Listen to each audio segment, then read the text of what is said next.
मेरे तो सारे सवेरे बाहों में तेरे ठहरे, मेरी तो सारी शाम तेरे साथ ढल रही है।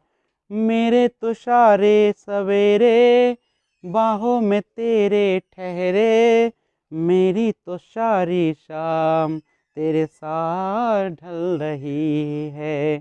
थोड़ा सा भी शक न करना, तुमसे मेरा जीना मरना, तुम चल रहे हो तो सांसें मेरे साथ चल रही है। ओ हम सफर, ओ हम नवाज, वे शर्त मैं तेरा हुआ।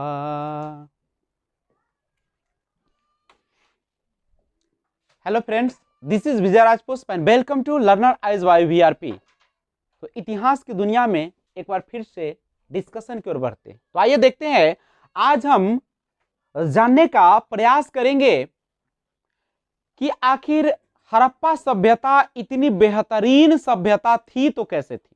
आखिर उनके पास कौन सी ऐसी खजाना था, कौन सी ऐसी इमारतें थी, कौन सी ऐसे गुण था जिसके कारण ये पूरे दुनिया में अपने आप को खास बनाया। अभी तक आपने देखा कि हड़प्पा सभ्यता का सर्वप्रथम हड़प्पा टीले का उल्लेख 1826 में चार्ल्स मैसन के द्वारा किया गया। 1853 ईस्वी में भारतीय रेलवे की स्थापना, 1853 जो कि मुंबई से थाने लगभग 34 किलोमीटर तक रेल चलाई गई। 1856 ईस्वी में ब्रंटन बंधु के द्वारा जॉन ब्रंटन और विलियम ब्रंटन के नेतृत्व में कराची से लाहौर तक रेलवे ट्रैक बिछाई गई, रेलवे लाइन बिछाई गई। 1921 में हड़प्पा नामक स्थल की खोज। 1922 ईस्वी में मोहनजोदड़ो नामक स्थल की खोज।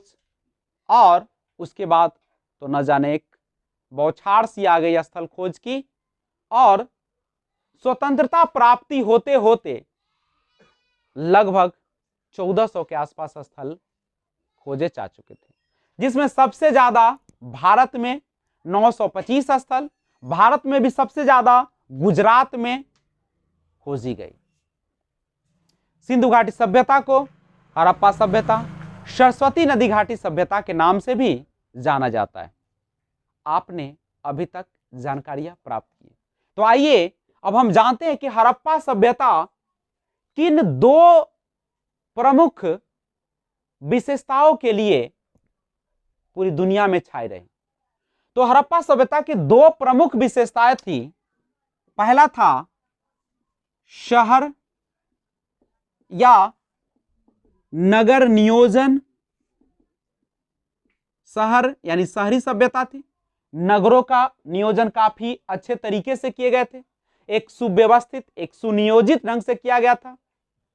चारों तरफ पक्की ईंटों का घर बना हुआ था, पक्की सड़कों का निर्माण किया गया था, नालियों का प्रॉपर व्यवस्था। दूसरा जो प्रमुख था, जल निकासी। आप पता है कि आजकल सभी लोग सेक्टर में रहना चाहते हैं।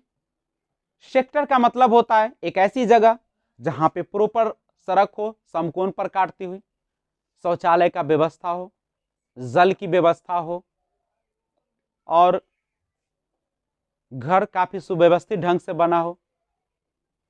तो आज जो हम कल्पना करते हैं वो हमसे 5000 वर्ष पहले ही लोग जीवन को जीते थे।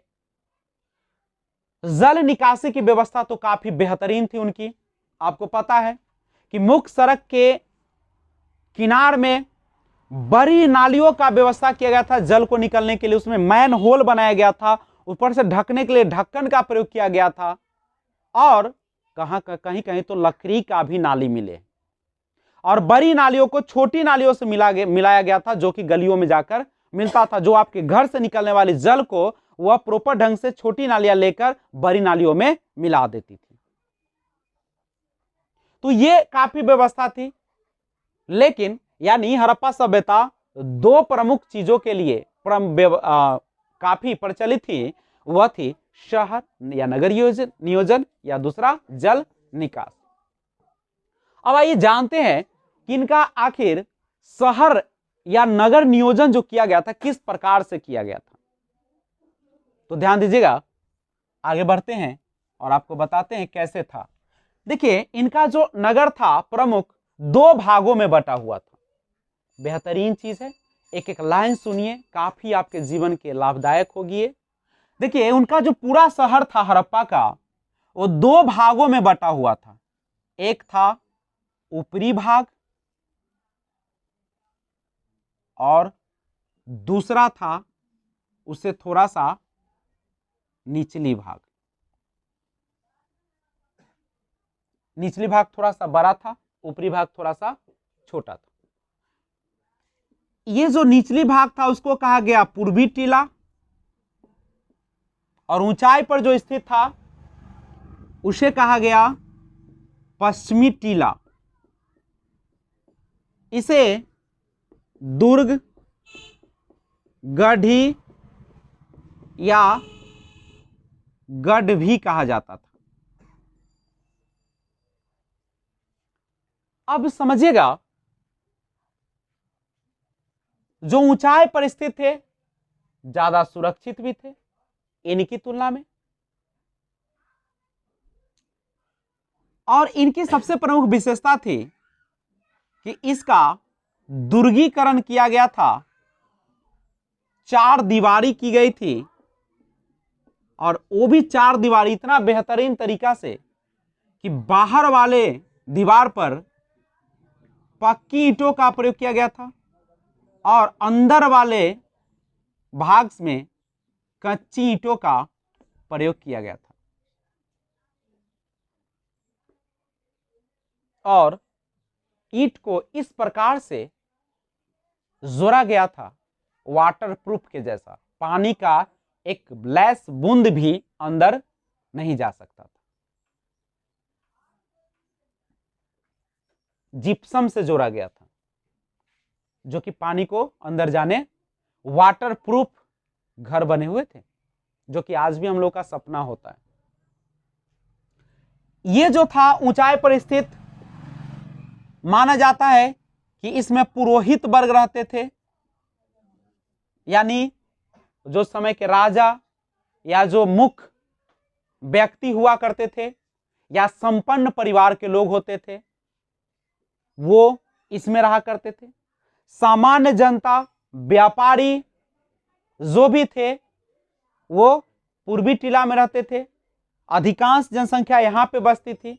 इसमें किला नहीं किया गया था, इसकी सुरक्षा की व्यवस्था, इसको किलेबंदी की गई थी ताकि बाहर से अगर कोई आक्रमण करे तो डायरेक्ट हमला नहीं कर सके। लेकिन ये तो हड़प्पा का शहर 2 भागों में बटा था, पूर्वी टीला, पश्चिमी टीला, निचली टीला और ये ऊंचाई पर स्थित टीला। लेकिन एक साक्ष्य मिला है मात्र धौलावीरा। धौलावीरा का जो शहर था वह 2 भागों में न बटकर 3 भागों में बटा हुआ था।